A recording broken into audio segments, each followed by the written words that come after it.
Let's draw the Neopets Space Fairy! At first I was going to make a joke about, this is originally going to be a sticker where I was joking about being too poor to afford Neopets Premium, but then I wound up scrapping that because I just wound up liking the end design a lot and wanted to focus more on her rather than me being poor.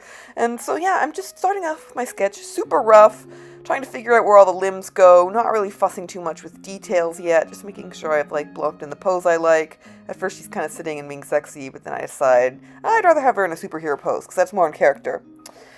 And then, very quickly, I move on to the line work, which is my absolute favorite part of the drawing process, because it's just relaxing, you can turn your brain off and just focus on getting stuff that's nice and crispy.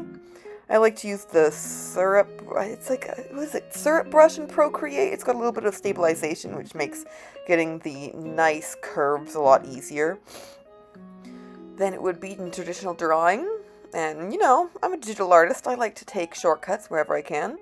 Saves me from redrawing the same line over and over. And like you can see me doing with these wings here, I swore they were one shape in my brain, and then I looked at reference and I realized first of all, they're not consistent across the website, but they do seem to have the different kind of loopy shape on the bottom. And you can see I start off with a color, then I go in and start adding my shades one by one.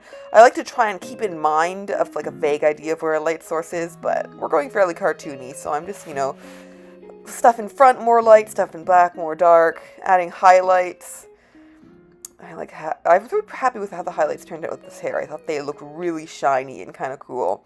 And of course, can't forget to do the gradients and star pattern in her leggings. It was my absolute favorite part of her design when I was a kid. I just thought the space theme was so cool.